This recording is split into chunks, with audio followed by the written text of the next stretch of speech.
Mailbag. It's the mailbag. Oh. That's right, we're away this week, so it's time for some questions we recorded in advance. You're away this week. Yeah, Me and Flax are both just going to be sitting around twiddling our thumbs while you're gone.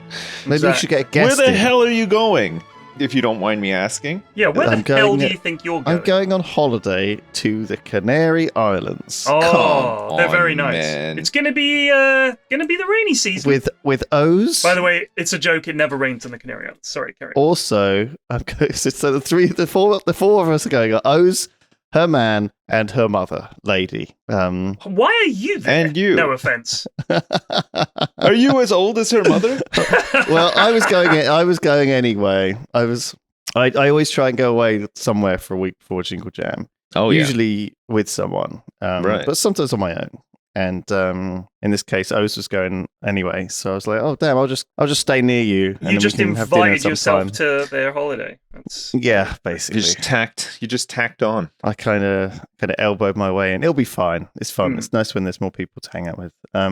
The option, nice to have an option. Anyway, that's let's get on with some letters, you want some mailbag. some baggery. Yeah, I'm a bit Bag me worried. up. I'm always anxious about What are you anxious about? how much apologies I'm going to have to make. No, that's fine. You won't have to make any. Here's an email from Zappy. Question for Lewis. A few weeks ago, some friends and I were going out for drinks in Bristol, and we were wondering where we should go. We came across a place called Loose Cannon Cocktail Bar. Decided to have a look at photos of the menu. We saw a drink called Yognaut's Dream. And we knew we had to go and try it out. Unfortunately, they no longer served the drink. My question is, was this a collaboration with the cocktail bar or their own creation? If it was a collaboration or made for you, you should get them to make it again. So the Yognaut's Dream is Ford's Gin, of course, Briotet Creme de Mure Liqueur, Citric Solution, Homemade Still Tonic, and Amaretto Foam. £9. Ooh. Were you Standard cocktail involved price. in the creation of this? I was not personally. However, the guys at Loose Cannon have long been friends. They used to do our drinks at the Jingle Jam during the cocktail night. We used to have that little bar. Yeah. Oh, that was so where good. some barman would come down and do drinks for us. I remember They that. were super, super nice guys. I'm honestly amazed that their independent cocktail bar is still going. It survived COVID. It it's hard to keep a bar in a sort of slightly, what I imagine is a tricky location. It is. Let me have a look. So it's down by the aquarium. That is tricky. But that's also, when we were there for that screening, Lewis, I felt like this area was actually, there were quite a few pubs and bars and people going out around there. It felt a bit like the sort of thing you'd see, it was like a regenerated area, it felt like, where they had all new buildings and newly laid pavements and things. That's what it felt like to me. Yeah, I think it's not too bad. It's nice, but not well trodden. I don't think particularly, but it goes up and down. I think sometimes it's like fucking death zone there, and other times some of these places. I think every city has them. Where you're sort of it normally seems like the shops change hands every year because everyone thinks it will work, but then there's just no traffic. But yeah, Loose Cannon. I go in there sometimes. It's never got that much foot traffic, and I respect the guys, and I like them. So yeah, shout out to them. There you go. Maybe I'll get in contact, see if they can do the Jingle Jam drinks this year. Get him in. Oh, by the way, I shout out to Harry Clough for sending another bottle of champers for the poker for the Jingle Jam this year. He messaged me on Instagram and said, would it be okay? And I was like, yes, he sent a double magnum of some Laurent Perignon. Very nice. Really fancy, very nice. Just fancy seen the tweet, so thank you. But yeah, I posted on Instagram about it.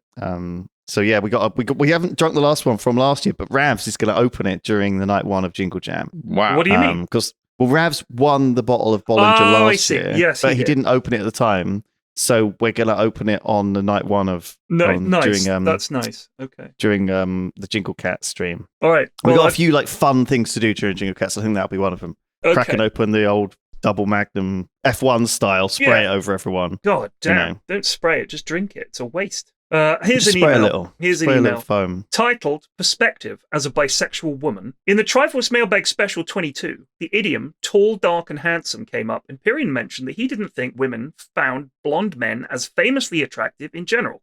It got me thinking. As a bisexual woman, I do find blonde-haired women incredibly attractive, but also like a ton of darker-haired women. However, I've rarely found myself attracted to a light-haired guy. I also like long hair on women, but prefer most men tall with short hair or shaved heads and facial hair. Probably a stupid assumption, but for me it gives the impression of competence, assertiveness, strength, and a hint of danger. But if I were to date a woman, I want a sweet, sexy, feminine woman, and any hair color could do it for me there. I'm not expecting my girlfriend to jump into action in the presence of a danger or a threat. Could it be media's influence on society? Probably, but that's what I like. Strange stuff. That's interesting. That is interesting. I don't know if blonde men are seen as somehow weaker, and perhaps blonde hair is associated with being feminine, and that might be why quite often, I would say, it tends to be men with dark hair who are seen as sex symbols. Brad Pitt, I guess, is one of the few light-haired men that is a supreme sex symbol, and I guess Leonardo DiCaprio, but tons of men with dark hair seem to be seen as these sex symbol types. Your thoughts, gents? Well, as a man with dark hair myself, I can tell you, dangerous one as well. I'm very dangerous. I can tell you that it's a struggle to leave the house and use public transportation stuff because the women are flinging themselves on me left, right, and center. I need riot gear out there. It's insane. Right. Not to mention the threats you have to see off at the drop of a hat. Just That's right. Yeah. Yes, constant. Well, There's assassins constantly hunting you. Yes. Yes, that's also a big concern for me. Do you ooze competency, though, Sips? Do you think you like? Do you think like a woman would look at you and think it doesn't trickle or it gushes out? I'm a gusher. Seeping, positively seeping with confidence. The dam is bursting. I could. Well, hopefully it's not. creaking so, and buckling. Well, no. Again, like hopefully your handyman skills will keep that dam well maintained. Well, hopefully. Yeah, it's weird that we say oozing confidence because the only time you really use oozing in another term is to like describe like a wound. A wound. There's something oozing out of a wound, or something a slime oozing along the ground. But why is it he oozes confidence? Why are we using ooze, which is never used as... You never describe someone as oozing something else. Yeah, I guess, really. They say brimming with confidence sometimes. Brimming as well, is another which I thing, think yeah. sounds better because you can imagine, like a popcorn maker just like getting ready to blow the top off or whatever. Yeah, or a cup of coffee, brim full. Or if you overboil a pot for pasta and the water starts spilling over, So it's oozing, just one so might say. much. Well, no, that's brimming. That is. I wouldn't brimming, say the pasta was brimming. Well, darling, the pasta's brimming. brimming.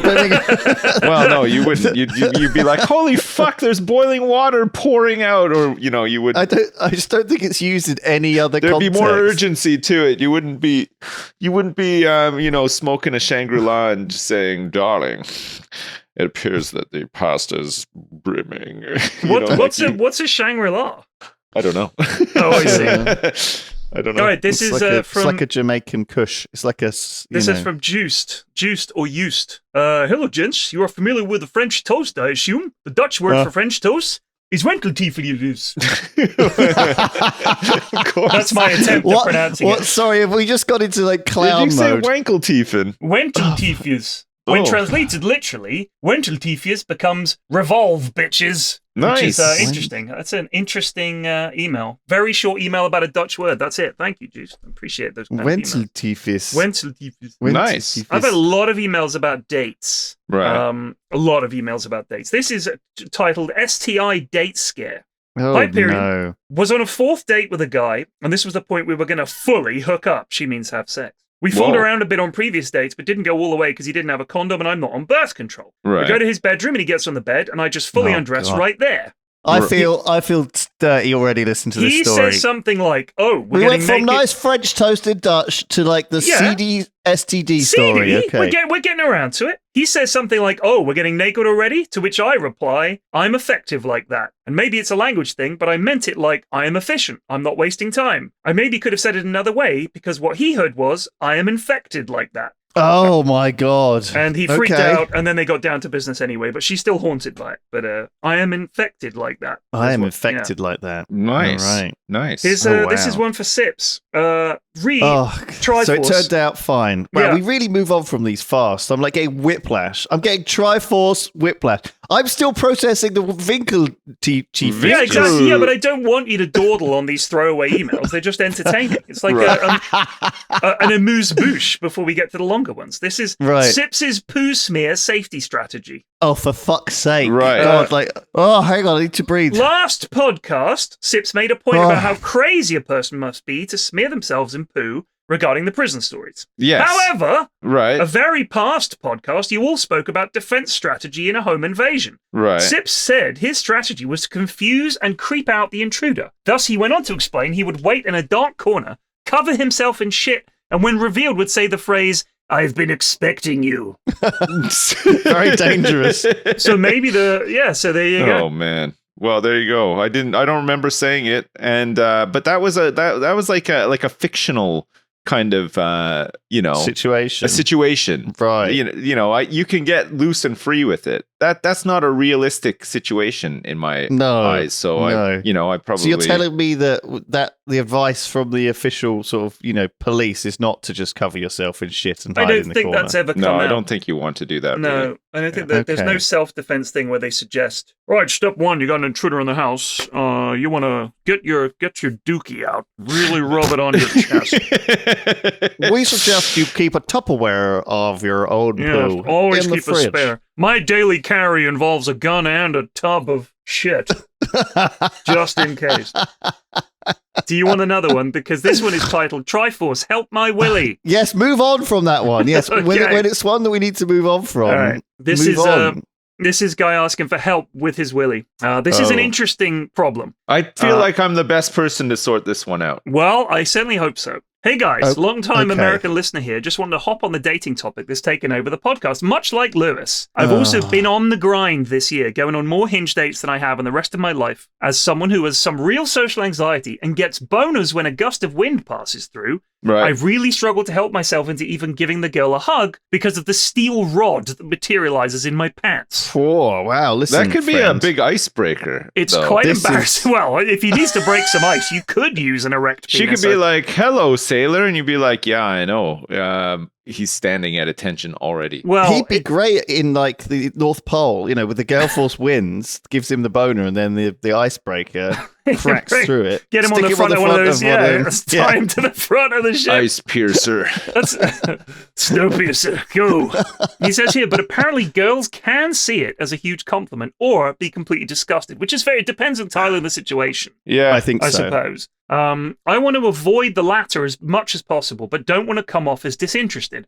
How the hell do I manage this damned boner? Note that I am a 25-year-old virgin who has never so much as held a woman's hand.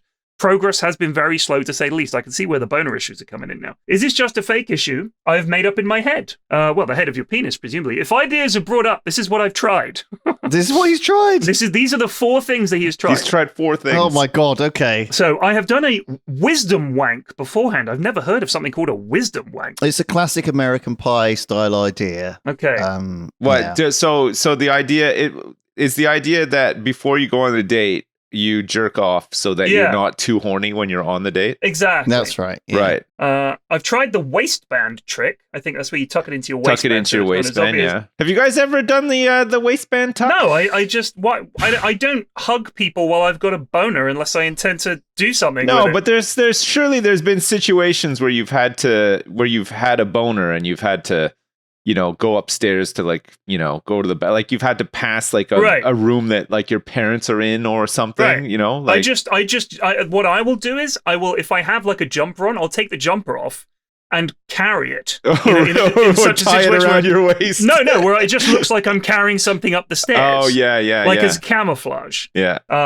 So yeah, I mean, it's very common to wake up in the morning with a boner. Another way to hide that is, especially if you're just in your boxer shorts, just scratch your balls, like fully scratch your balls and let your arm sort of mask the boner as well, like it. So you're saying it's not perfect. It's not perfect. So hide in plain sight. Yeah, well, it's not perfect, but it does work. If you're caught by surprise, like somebody wakes up and you're not expecting them to, and you're just in the kitchen, you've just woken up. you still got a boner and you're in your boxers, Mm. you can just be like, oh man, my balls are so itchy. Just start scratching them and they might not notice. You might get lucky. I see. All right. I got two things. So one, shout out to all the gentlemen who have a boner, but it's just unnoticeable. For me, I'm never like, I don't think people notice. Do you know what I mean? So I don't know. that's fine. If I have one, I feel I'm not bragging or anything, but if I have one, you'll know about it. It's very hard to disguise. There's always a little bit of a trouser bulge anyway. I feel like my trousers are loose enough that I'm looking down now and I'm thinking, would people know? I mean, maybe. I mean, they can see the outline of my phone in my pocket, I guess, if they're looking for it. But like, I don't know. I've just never had that thing. And second of all, even if they can see, is this just the equivalent to women not wearing a bra? Shout out to a previous podcast. I don't think it is. See their nipples through. All right, so let me top. ask you something. If you were in a playground and you had a visible boner, I'd be scratching my balls or nicked. I'd be But if you're in a balls playground and your nipples are visible, no one's going to attack you. There is a fundamental difference between a boner and nipples. The nipples might be erect because it might be feeding time at the playground. Or it's cold as fuck. Yeah, or it's time for din-dins. Yes. Anyway, that's. For fuck's sake. I will also say there is a question of angle here because certain penises have all penises have different angles of attack. Yeah, they have different arcs. But it depends how raging it is, though. I'm not a straight out in front guy. No, me I'm not neither. a straight I've got out a in front. lean. Mine's an up. Oh, mine's an up. Yeah, but mine's an up. But like depending on the stage, it could do a lean as well. It's not just going to stick straight out. Oh yeah, well no. I mean, Well. obviously there's some dipping and it's like a mast on a ship. Yes. If there's a strong current to one side, you're going to dip left or right. But I mean, it's straight. I don't have a banana knob like some people do. The one that's really with a real full on with curve. a real bend. They're bending it like Beckham. The literal.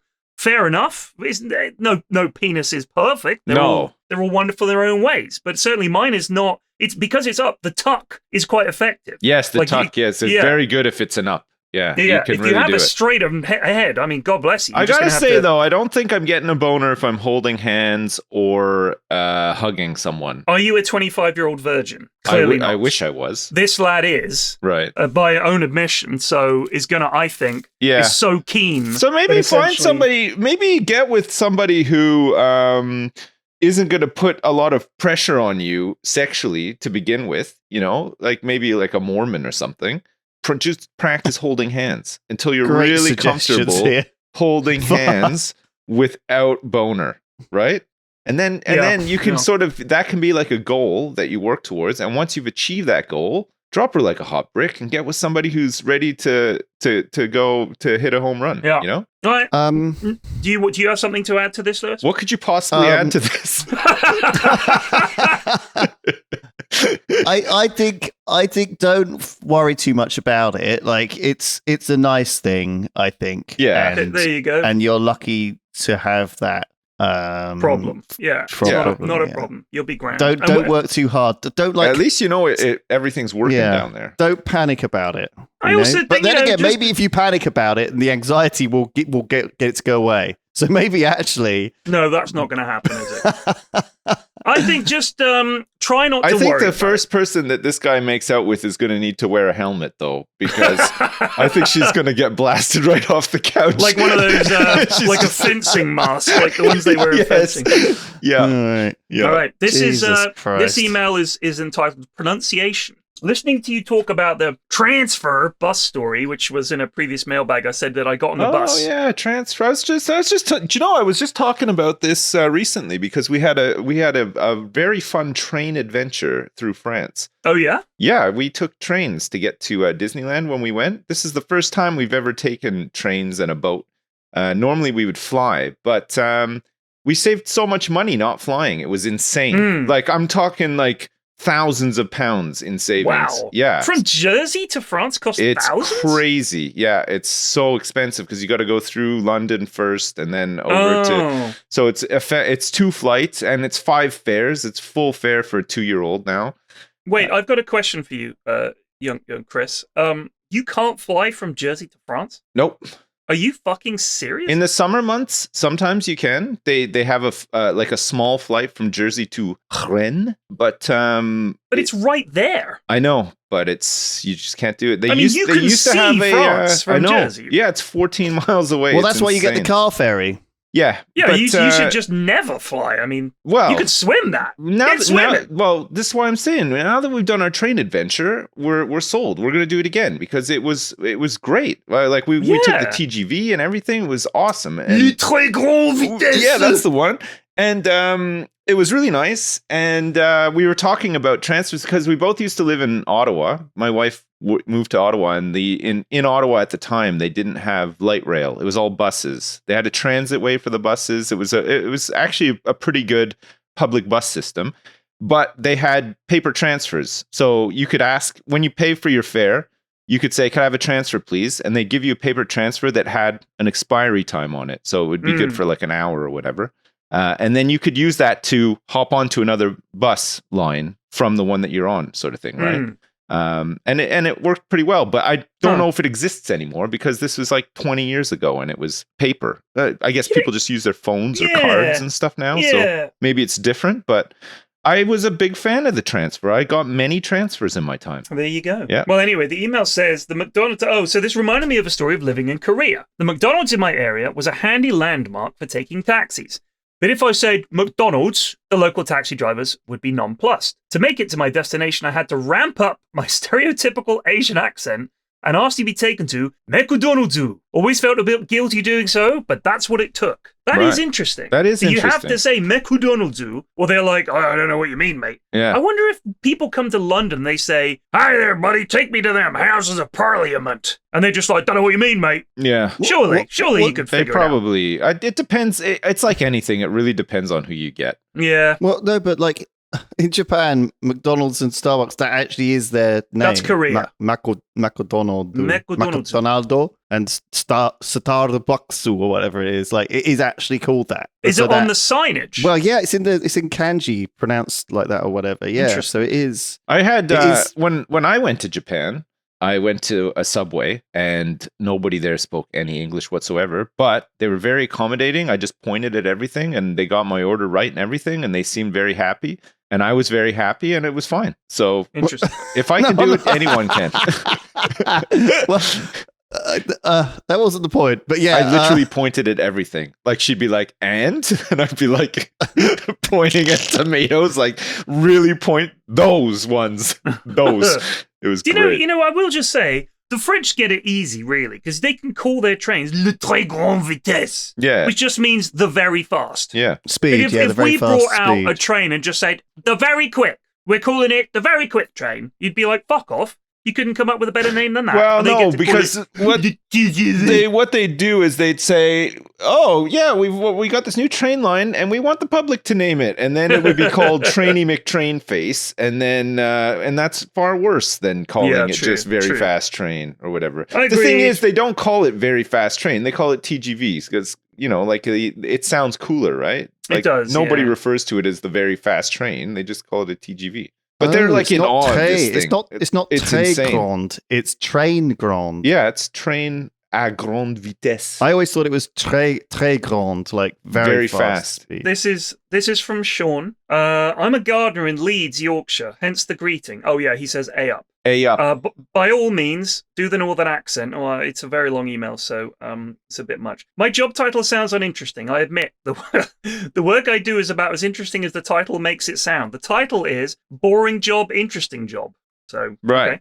He mows lawns, cuts hedges, etc. However, it does offer a small insight into how a variety of people live. Most of our work involves clearing tiny yards of student accommodations of weeds and beer bottles, but occasionally something a bit more comparatively grandiose enters our work schedule. For example, the owners and landlords of a lot of properties in the West Yorkshire area asked us to come around, take some ivy off the side of their houses, and take care of various other bits of unwanted greenery. Everything on the outside of the house was borderline breathtaking. A lawn so large, even a pack of border collies couldn't make use of all of it. A single table with 2 metal garden chairs, a person could sit with a partner or friend and feel completely isolated and undisturbed by the outside world, and a tennis court that had seen better days, probably due to the fact that walking to it would give you as much of a workout than actually playing on it. I didn't know anything about the residents, as the boss does all of the communicating. I just show up with shears in hand. But one time we were there, a lady in her 30s comes out while I'm snipping up some hedges and asks me to come inside the house to speak with Mavis. Now, where do you think this story is going? Well, I tend to think that this is heading somewhere sexy, but I feel like maybe he's going to meet a celebrity or something. Maybe it's an animal. No. I entered the front door and was greeted by what us Yorkshire folk love most, a bar. The first room guests and visitors see is when they can only describe as an incredibly cozy tiny pub, complete with a small bar featuring a handful of beer pumps, classic beige pub wallpaper, seating area made up of small stools covered with classic red fabric, and a couple of circular pub tables. I didn't see any of the rest of the home, but my pauper mind, these people lived in a miniature mansion. Mavis was in the corner with her feet in a foot bath, comfortable as any person would be in a pub. Even more so, she told me what needed doing in the garden, and he went off and cut the hedges. I'd like to hear about you and the chap's previously potentially boring jobs.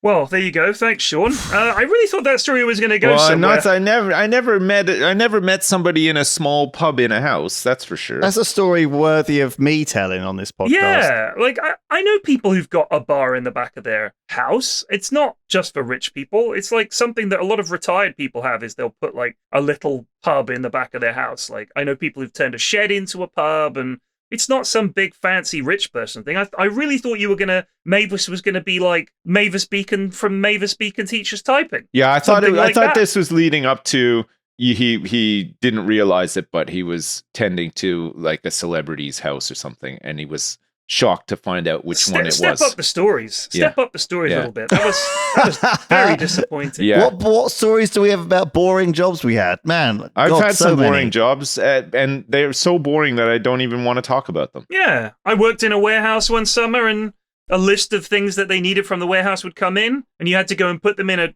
wheelbarrow, move them to the front, put them in crates, and then a van would come and pick them up. That sounds fun, actually. I used to have to deliver quite boring. The Penny Saver newspaper when I was a young man. I did that too. I had to spend hours putting all the inserts into each paper and then delivering the paper, and I hated it. And I remember doing it thinking, oh man, at least I'll get paid for this. And my first paycheck came in and it was $6. Yeah, I can absolutely relate to this. It got to the point where I hated doing it so much. It was so embarrassing because the only way that we found to I do would it, actually force myself to cry to get out of it. My mum did it for me several times where I was just too sad to do it. But the thing is, the only thing that we could use was a shopping trolley because there were so many papers. And I was only young. I was like 10 or 11. Yeah, same. Yeah. So I had a shopping trolley full of papers, and I would go up and down my road and then the next road over. I think I got £3.30 for doing a road. Yes. And you got like a 10p bonus for putting all the fucking inserts in as well. It was pathetic. Oh, it was stupid. This is exact. I did this. I would stuff the papers in front of the telly, and then my mum or my dad would drive me to the road and sit in the car at the end of the road while I went up and down doing all the papers, and they were just sat in the car waiting for me, and then they'd drive me home again. I think it was more of a lesson. You know, my friend used to deliver the like the proper newspaper, the Ottawa Citizen, which was like, you know, basically like getting like the Times or something, you know, like it was a local paper, but it was like, you know, a big paper, you know, people had it delivered to their door or whatever. And he would get like bundles just dropped in his front yard really early in the morning. And then he'd have to wake up and deliver these like before he went to school. And one year he went on vacation for 2 weeks, and he was like, "Can you please cover my paper route while I'm gone?" But he didn't ask me. Like he said to it, like his parents phoned my parents, and they're like, "Oh hey, can Chris cover the paper route for 2 weeks or whatever? Like while we're gone, we'll arrange for it to be dropped off at your house and stuff.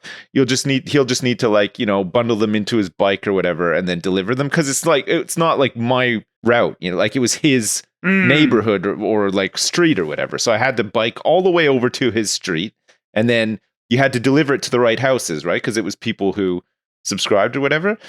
So I did that, and it sucked, and I don't even think I got paid for it. You had to like this sheet of paper that you had to look at the addresses to make sure that the right places got the papers and stuff. And then he got back from vacation and decided that he hated doing this. For like a week, he would just take the bundles and chuck them in the ravine. There was so many papers in there. Oh, there was like First of all, so many fucking papers. I love the idea that there's a ravine. Oh I yeah, mean- it was the burbs, right? So you had creeks and ravines and shit everywhere. Like you had nature. Like that's where that's where like the you know, like the porno mags in the forest stuff comes from. It's Yeah, it's suburban myths. It's all and ravine- legends. Yeah, ravine ravines stuff. and creeks and It's stuff. local what's left of nature that couldn't be put a grid down. That's on, right. you know, Yeah, so- that's right. Yeah. But yeah, so there were just these bundles and bundles of Ottawa citizens just stacked up in the forest. It was great. And then he lost his paper route. So there you go. There you go. Oh man, it's almost like being asked to look after someone's cat or whatever. Except, so, can you look after my job for 2 weeks? Yeah, Well, it's we like, didn't. well, We never did any so like pet weird. sitting. It was always like, can somebody cover my paper route or some shit like that? You know? It's weird that you would get your mates to do that Yeah. instead of like just going to your boss and being Yeah. like, I'm on holiday for 2 weeks, find someone else. Because it was such a temporary sort Yeah, of. but that's the thing a is you shit could lose job. the job because they don't. There's no fucking contract. No. Like you just go to the newsagent and you're like, I Not need for to like a work as a paper. 12-year-old. Yeah, and they're just Yeah. like, if you can't do it for 2 weeks and someone else does it, it's like, sorry, he's got your paper around now. It's like, ah, fuck. Like it's not like you're going to It's go really to fucking cutthroat. tribunal Yeah. about it. It's just you don't do it for 1 week and that's it. They'll find someone else. Paper's got to be done. Eh? yeah. All right, this is from Roy. As a loyal listener, I'm dying to know your hot takes on Taylor Swift. State your opinions now. So we all have to state our opinions on Taylor Swift before this email continues. I feel like All she's right. pretty overrated. I don't know much about her. I don't really enjoy her I genre think- of music. She's the voice of her generation. No, I'd agree with that. Yeah. I think she's very attractive. I like some of her songs. I think she's a good Wasn't pop she a star. country western singer first? She was, yeah. Not that that matters. I just No, I mean, here's the that's thing. about all I know about her. She is what I want in a pop star. She Right. writes actually good songs. She actually writes them. She can actually play multiple instruments. She's got a good singing voice. And her songs are good. I think it's good that we have people like Taylor Swift being popular instead of, some bag of shite. I think she's good. So, yeah. I think you've nailed it exactly. is she there. meant to be the new? Okay, like is she like the modern day Madonna? Basically, I think Oh, she's God. probably, I would say I know she might Madonna's even still have around, but I mean, come on, Madonna's like I think what, she quite might old. even be. I think she's bigger than Madonna. Yeah, in all well, I mean, honesty. I things- think it she's bigger than scales, but but- I think bigger than Madonna ever was. So she's I she's think. basically like a Madonna or like a Beyonce or Britney Spears or like a but with longevity of career, unlike Britney, Right. who was like, I mean- quite frankly, no offense to Britney Spears, was kind of a flash in the pan, and then I don't has know. been She a was news around story. for a while though. How I think long do you think she was around for? Oh, she had to be around for at least a decade, a little bit more. I which is really don't think so. no. Let's have a look. She was the princess of pop. Yeah. Discography. So, Baby One More Time, 1999. Uh-huh. Oops, I Did It Again, Yeah. 2000. And then an album called Britney, Yeah. which came out in 2001. And then In the Zone, which came out in 2003. You remember In the Zone? Any of the songs on In the Zone? I'll be honest. I don't even know half of the songs that you just said. Like even her Those big are songs, I don't albums. even know. Those are albums. So you do know the song Toxic. You heard of the Yes, song that Toxic. I feel like that was probably her last big hit. Okay, so that was 4 years after Hit Me Baby One More Time. Wow, really? Okay, I thought it was. Yes. I thought there was a lot longer in between. No. so maybe And you're right a then. 4-year gap before an album called Blackout, which Right. I hadn't heard of. Then Circus, and then a 3-year gap. Femme Fatale, then Britney Jean, which I've, again, never heard of, and then an album called Glory. So I haven't heard of any of those. No, me neither. No. She had a very short lifespan at the top. Yeah, And then Well, all the okay. I didn't pressure and all the realize. I rest of thought it. I thought Toxic came out like maybe 2010 or something. You know, No. that's why I thought she I had think at this least is a a relatively decade. unfair comparison, though. I mean, Britney was obviously a Disney icon who was manufactured, who was kind of like this, like almost like pushed into it when she was a kid, like Lewis, I'm Macaulay not having a Culkin style. pop at Yeah. Britney. Went kind of crazy multiple times. Has always kind of been a bit of a disaster. Right, but I'm You know. not having a pop at her career. I'm just No, saying. but- Yeah. I mean, Taylor she, I Swift has think- clearly been around and been more successful. how long for has longer. Taylor Swift been around Oh. for? Well, Taylor Swift again. Like I think she's obviously been must be 15 years now. Right. So Like, Taylor Swift, who is only 33, by the way. God Um, damn, she's been around for she- 15 years and she's 33. Yeah. So her first album was called Valentine's Day. Right. Oh, no, those are films. Sorry, that's filmography. Let's look at discography. Her first album was 2006, and it was called Taylor Swift. Right. And that was a country music album. 2006. 2006, and that was, incredibly successful. When she came out, Britney Spears was pretty much done already. Yeah, incredibly, yeah. She's changed though, and I think a lot of people have grown up with her. And I think the fact that she kind of, again, we don't know how. These days people are very aware of their image. They have a very, I think she feels a lot more genuine, like Taylor Swift, right? Though I think at least she gives that vibe and that aura that you know her, or you could know her, and she is real. She's not this fake persona or whatever. But obviously, knowing that there's this parasocial idea with all of us, that you don't really know these people, and who knows what they're actually like. I know her. But I think you know her so well. He really does. I know how she ticks. Yeah. See what I got her for her birthday this year. She's gonna love it. Yeah. There's a lot of I don't know. She seems like a very positive vibe though. A lot of good messages. Not like embroiled in controversy. Doesn't have any really weird takes. What's that other? There's Taylor Swift, and then there's Billie Eilish. Billie Eilish. Billie Eilish. Sure. So I don't think Billie Eilish is as successful as Taylor Swift. We definitely had this conversation before about Taylor Swift. I'm sure Taylor Swift was mentioned because we were thinking of top grossing teen pop idols.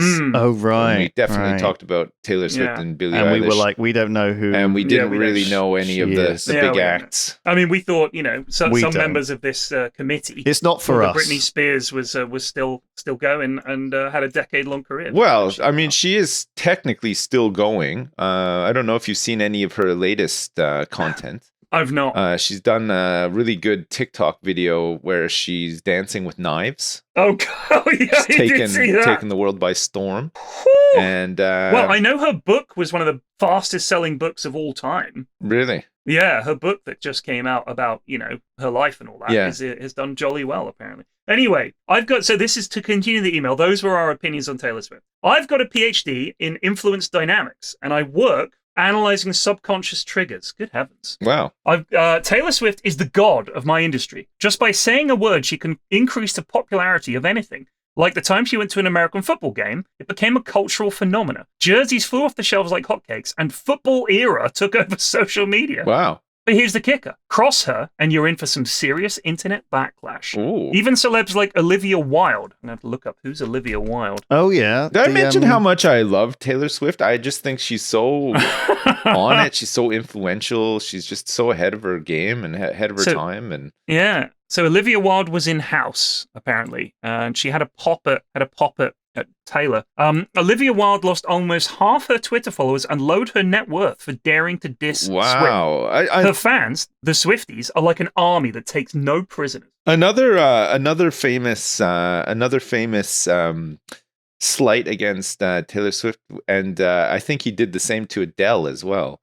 Was Damon Albarn from Blur. He had a pop as well. I mean, I don't think there's much crossover. I mean, Swifties are basically just the girl version of simps, right? They're like the little white knights protecting Taylor from all of the bad people. I'm going to have to deal. Someone said something nasty about my lovely Taylor Swift. Oh, let's cancel them on the so internet. Cancelled. I have no part in this. You were warned. What? I am. Listen. Feel free to email in your corrections for Lewis. If they are good, I will read them out. But I am not a part of this Taylor Swift hate. Swifties. I am a fan. I am a fan. I wouldn't say that I'm a fan, but simpies. Am I right? Fucking hell. My kids listen to some of her songs, and I don't find them super unbearable. So that's at least something. There you go. I'm only messing with you, but I think often you do get people who are obsessive fans, and they're blind to, and they're in the minority. I think it's okay to like something and and identify in a group of fans who also share a shared joy. Like that's fine. But I think if you're gonna start campaigns about someone you don't really know, then you need to reassess your priorities. I'd say a counterpoint to that would be it's not okay for you to like whatever you want. Like what I like, or fuck off. Yeah, all right, good. I'm glad we brought it back onto the dad chat. Yeah. That's good. No, I agree. Let's bring back AC/DC and Yeah. Right, so tip for Lewis. I put Taylor Swift in my dating app bio and my matches skyrocketed to 4 times the replies I regularly got. Whoa. People love it and keep messaging me first, which, as Lewis would tell you, is unheard of. So there you go. I ain't down for no scams. I ain't doing If none I of the see scams. Taylor Swift on a dating app, it better be the real Taylor Swift that has been matched to me. No. He means like you put like, oh, you know, some Taylor Swift reference. You know, you're like, oh, like some song lyrics from a famous song. You don't advertise yourself as Taylor Swift. What's like a favorite? What's like a famous song lyric from Taylor Swift? God, I don't know, but haters gonna hate. Haters gonna hate. Right. Okay, I'm gonna add that to my bio and see if I get some big hits. And then when they reply, haters you're like, gonna hate. Fuck off, Swifty Sim, bitch. You know what I mean? That's Lewis saying this, by the way. Not Yes, that is Lulu. Leave us out of this, please. Yeah. Fuck, I can't stop thinking about trains now. Man, I had such a fun time on the trains. The French trains. Like everywhere we went, Did I you was just, like, so you just got like I'd be. You got a car ferry to Le Havre, I guess. I did not get Le a Havre? car ferry. No, I did not. We took a foot passenger ferry to Saint-Malo, which is Saint-Malo. Saint-Malo. Okay. Yeah, and from Saint-Malo, you can take, if you want to, you can take a TGV train directly from Saint-Malo to Paris Montparnasse, if you want to. Montparnasse. Yes, but I remember we staying decided to take a TER train. This is a train, not Grande Vitesse, to Rennes, where we then changed over to a train à Grande Vitesse to Marne-la-Vallée, Chessy. That's where Disneyland is. That's where Disneyland is. What is happening? Disneyland is just outside of Paris in a small town called Marne-la-Vallée, and there is a big train station there built for Disney, basically, called Marne-la-Vallée Chessy. That's the one. Oh my God. And it's serviced by Eurostar as well, if you amazing. want to take the tunnel. If you wanted to call it the train without speed, it would be Le Train Sans Vitesse. Yeah. So I wonder if they ever say that as a clever commuter joke. Maybe. Someone leans on and goes, TGV, c'est le train sans vitesse. And everyone's like, oh. Gaston, you've done it again.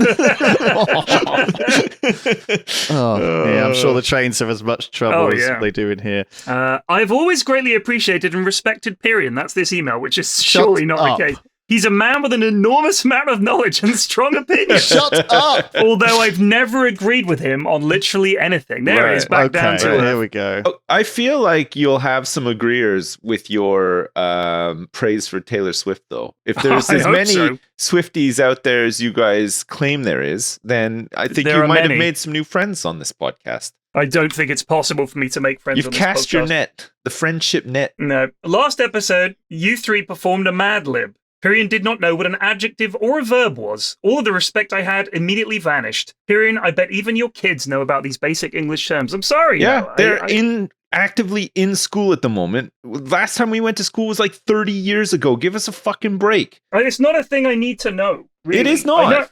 Nobody quizzes you on this stuff in the real world. And honestly, if we do know it, people think we're weird. Yeah, you're not going to put that in your bio for anything. Hey, looking for a date. I fully know what an adjective is. I shouldn't know about Taylor Swift. And if I do, upset Swifties by accident, they send their assassins out at me. They should watch out because I'm dangerous. That's awkward. I'm a dangerous. That's really. That was a callback to earlier in the podcast where we were saying that we were dangerous. Oh yeah. Whoops. Sorry. I felt really. That's what women like. Of course. Yeah, they love that. Yeah. Women like a dangerous man. Yeah. Are you dangerous? Are you, Lewis? You're a dangerous man, are you? That could be the name. That could be the name of your first album, Lewis. You should go for it. Man. Dangerous. Yeah. A dangerous man, and then a picture of Lewis. People will be looking at the back. Where? I was promised a dangerous man. Instead, there's a small Lebanese child. Yeah. What's happening?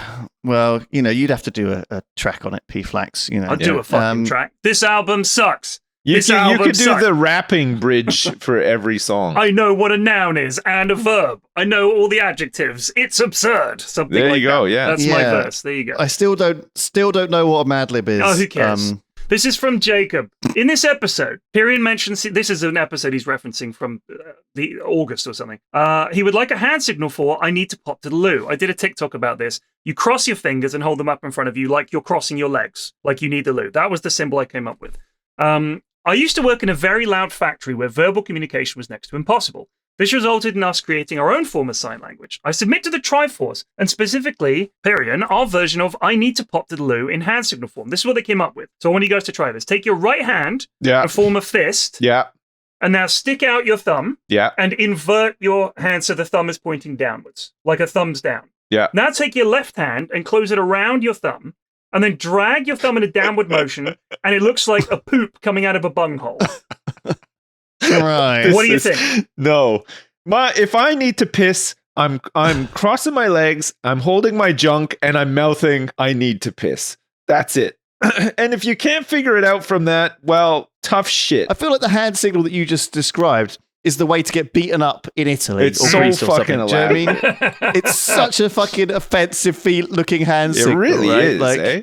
Like, you could imagine some guy with a fucking big Italian mustache, like, being red-faced and, like, oh, mamma mia! What do you do? You know the gesture where they take, like, their four fingers, the fingernails all touch the bottom of your chin, and they, like, flick their hand off the chin? Vaffanculo! Yes. Yeah, vaffanculo! And they do the thing where they hold, like, one of their arms out, and the other one kind of, like, fists up, like, go, in the interlock. Yeah. That means, like, up your ass. Yeah, up your ass. Yeah, that's the one. I think that the one we got suggested is arguably worse. I mean, it's very graphic. It's too graphic. I don't like the imagery of the turd exiting the bunghole either. Yeah, it's That's horrible. too much for me. Also, I'm not being funny, but you should have a hand flat and you should push the thumb through so you can see it exiting. Like, make a butt with your other hand and then push a thumb out. So it really, otherwise you're implying that the toilet is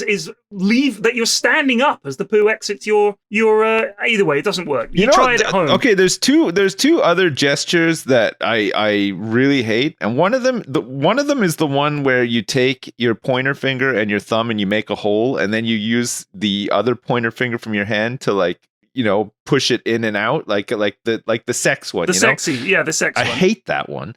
And the other one that I hate is the one where you hold two fingers like in the V sign and you put your tongue in between your fingers. I fucking hate that one as well. God. Yeah, it's vile. That one just makes me want to perish. I hate it. Yeah, it makes me want to perish as well. Oh yeah, there's some real bad ones. That's a nasty It feels so uncouth. Like, it feels like way more offensive than just saying swear words, right? Like, but yeah, I think some of those, like they're like real bad. All right, let's move on. Oh my god! All right, here we go. This is from Finn. Scanon, gents. Scanon. Oh, he's an Aussie. Scanon, gents. Long time listener, first time caller. And yet another Australian. Like, what's going on? Yeah, what's going on? Scanon. But it's just all one word. Sgarnon. Scanon. Okay. Great. Still bitter that the first YogCon was not held in Australia as initially promised. Fuck off. We're not going to Australia.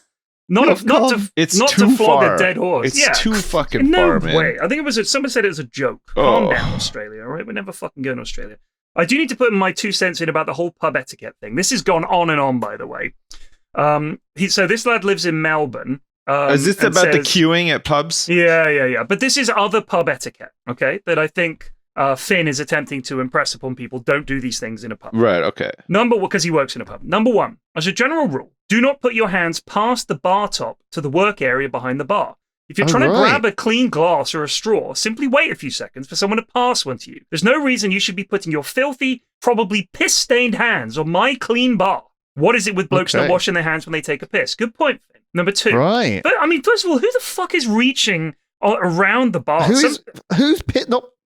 are these people who are doing these? I guess normal people. I guess just scum. I when I'm using the toilet, I always wash my hands. You see an awful lot of people not fucking doing it. I do it at home. I don't fucking walk around with pissy and shitty hands. It's not okay. It is not acceptable. Wash your fucking hands, you animals. Well, I am a fan of the pre-wash piss. No, you wash your hands before you have a piss. How often do you normally wash your hands? You must wash post-piss, even if you do a pre-wash. No, I do. I get that you don't want to touch your oily Johnson.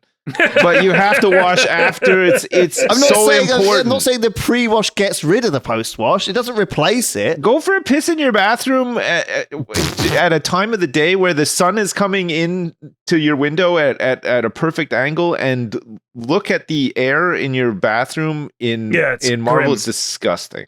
It's bad. There is particles of shit and piss everywhere in there. Number 2. If there are a few people around and you don't know what you're ordering, do not try to flag the bartender down. I generally operate on a first-come, first-served basis, but I will deviate from this if you don't know what you're ordering, are on the phone, or have to call over or walk over to your table to get the rest of your order. If you do any of these things, don't be upset if I go to the next person ordering.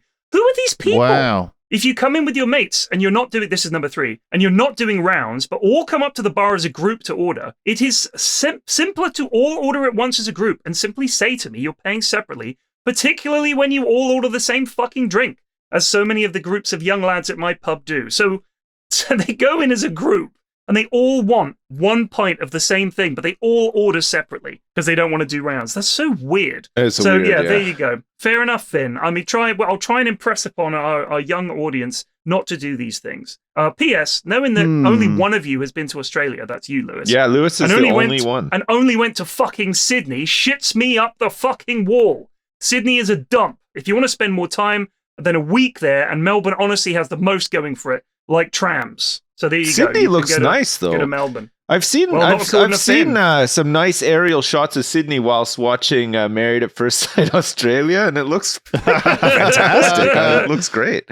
Lewis, what was Sydney like? Because I've heard good things, but everyone from Melbourne seems to despise it. Yeah, Lewis thought it was a dump. There was no trams there. Hated it. Its problem is Sydney's a massive sprawling metropolis with like 10 million people there, right? It's got a lot of people, and as a result, like the central area where I was in a hotel around the harbour was quite nice. You know, I got a boat. I went around the opera house. I went to the beach. You got a boner while you were there. Did you have to waistband it or what? It was just Australia. Everyone was just hanging out there. You know, just let it all hang out. No, it was nice. The bin chickens, and I had a nice time in Sydney. I'd go back. I would go back, but I guess I didn't see the dumpy areas of it. You know, I wasn't there long enough to. No. Every city centre, if you just stay right in the middle, it'll be quite different. Do you know what I mean? Like, you know, we stayed in a different area of Paris for TwitchCon than I've ever been to, and it was a lot shitter than the nice area. What area did you stay in? Montparnasse. Montparnasse. Did you find it a bit of a dump? Yeah, it was not as nice as some of the other areas, but it was still nice. Like actually, like comparatively, I didn't hate it. But yeah, I think if I were to go again, I would go. Probably not. I probably wouldn't go to Melbourne. I'd probably go to the Gold Coast or whatever. That's where I'd Gold go. Coast is meant to be really nice. Well, let me know what it's like. I'll never be going there. This is an email. Up. I will never go. I will never go to Australia. No. What about going to Tassie? I would never go to any of those places. Why? Why? It's not a country that's meant to be inhabited by human beings. Right. It is very clearly not meant for people. It is. What are you scared of? You can only live in barely any of it. Most of the country is uninhabitable, and you wouldn't even want to try and live there. The animals and I think wildlife. you lost all your Swifty goodwill on this one. I don't think there's much crossover. I'm telling you, if you live in Australia, you may as well be saying to me that you live on a colony on Mars. It's that alien and inhospitable. What are people thinking living there? Get out. Get out while you still can. God, there's so many people there. That's going to take a long time for them to vacate. We'll take them back. Funny. We'll take them back. I will never, ever go there. I will never go there. Do you not like the snakes? Do you think you're going to be eaten by a snake? They got those waterproof spiders over there too. Spiders. They've got jellyfish. They've got scorpions. Sharks. They've got scorpions. They've got you name it. Dingoes. They got dingoes. Most of the country, like cassowaries. They'll gut you right there on the street. You can't walk around. Never set foot in this country. I'll never go there. As long as a cassowary lives. Dude, I saw a video of a guy putting out his rubbish and there's a fucking cassowary in the street. And they're like, oh yeah, but not in the big cities, like that's only in the little towns. I'm like, yeah, but people are just living side by side with a murderous animal. Yeah, you get that in Canada with bears. Yeah, I'm not going anywhere near bears either. Come on, you're going to go to Canada. You've been to Canada. Yes, and I didn't go anywhere where there was a conceivable chance of seeing a bear. Well, you could do that in Australia, pretty much. Yeah. No, you can't. There's tons of places you can go to in Australia that are cassowary free. The spiders stay out of the city. You're never going to find a spider in the city? Hey, I got an interesting factoid for you about spiders in Australia.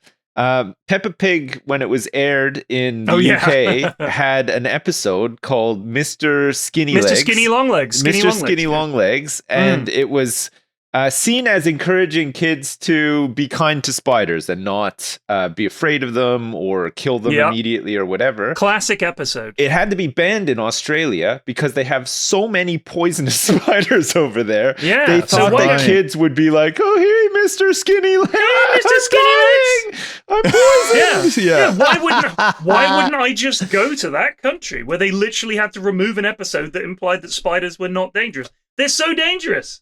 And they're huge. There you no go. chance. He's got more ammo for his opinions now. Me and Peppa Pig are never going to Australia. I'll tell you that much. No. Look, I think we should go. You know, as much as then again, I still haven't done the strip club like you said we were going to do for my 40th. Yeah, I'll go to a strip club with you. I said when I come down for Jingle Jam. We got to step you into it. It's not a full strip club. We got to take you to Hooters first. No. Right, We got to take you to Hooters. We take you to Hooters first. There's one in Liverpool, I think.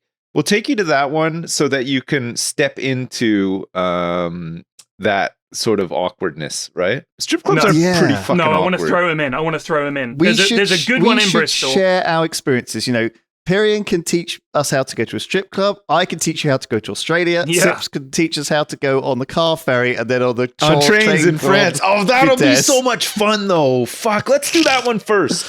Here's the difference. I'm not going to go to Australia, and I'm not going to get on a car ferry. Will you come I've to been France on a train? I've been to France. Let's do a train journey. Let's go let's do Triforce on the road. Let's take a train from Jersey to Paris. Well, we have to take a foot ferry. This excited, He's very excited. Fuck, it would be so much fun, though. Can you imagine? I don't want to damp the enthusiasm, but it's obvious this is never going to happen. Oh, come on. It's so doable. It's cheap as well. Right. Fuck, but we can do it. We can do it in it? like 3 days. But it is never going to happen.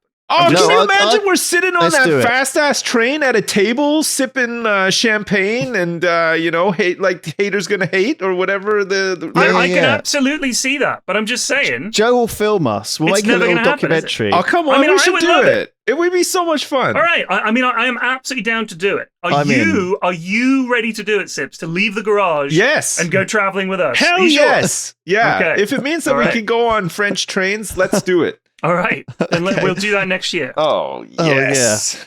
Fuck. Let's do it in the summer. It'll be even more fun in the summer. Yeah. We'll do a little weekend in Paris. Just the Triforce boys. Yeah. And we'll bring Joe to film it. How about that? Yeah. Yeah, we could do Louis in Paris instead of... It could be like Louis in Paris. We could do our own little sitcom. Louis en Paris. Louis en Paris. Deux baguettes, s'il vous plaît. That's mais trois baguettes. This is... a golden impression of me. Or le Triforce. Or the le Triforce. Le Triforce. So let's finish on this. I want to give an anti-shout out to a listener. Okay. A shit out to Zach. He's doing a shit out. This is a shit out to Zach. This is for Zach's wife, Jenny. Right. I'd like you to know that your husband emailed me and said that you hate the podcast. I apologize. He loves it. She hates it. I presume he plays it in the car. She's forced to listen to it. He says to me, could you please tell her to fuck off? I plan on playing it to her. No, Zach, you fuck off. Jenny, I apologize. You shouldn't be forced to listen to this dog shit podcast against your will.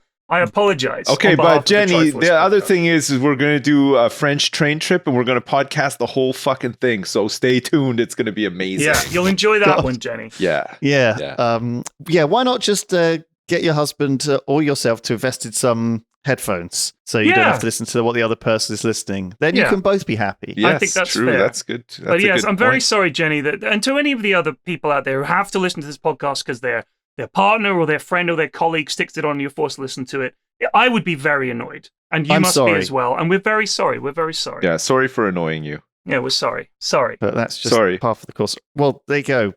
End on an apology. Yeah. I think that's the best way to make this podcast. I don't think the podcast often ends on an apology, but no, it doesn't. We'd like to apologize collectively for any and all offense caused to anyone about anything. Yes. That's a good blanket apology. I think it should be accepted worldwide. Yeah. More accepted than American Express. Am I right?